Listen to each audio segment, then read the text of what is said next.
आगे ताजा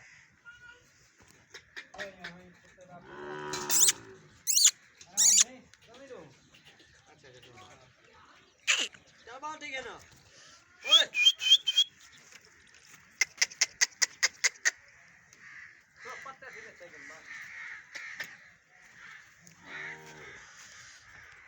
वीडियो बड़ा आगे नहीं पढ़ ले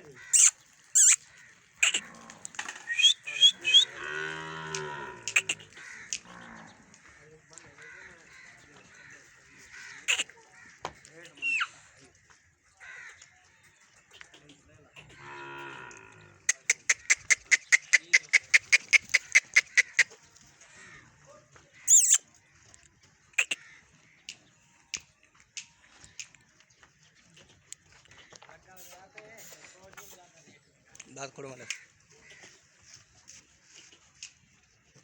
जाओ ना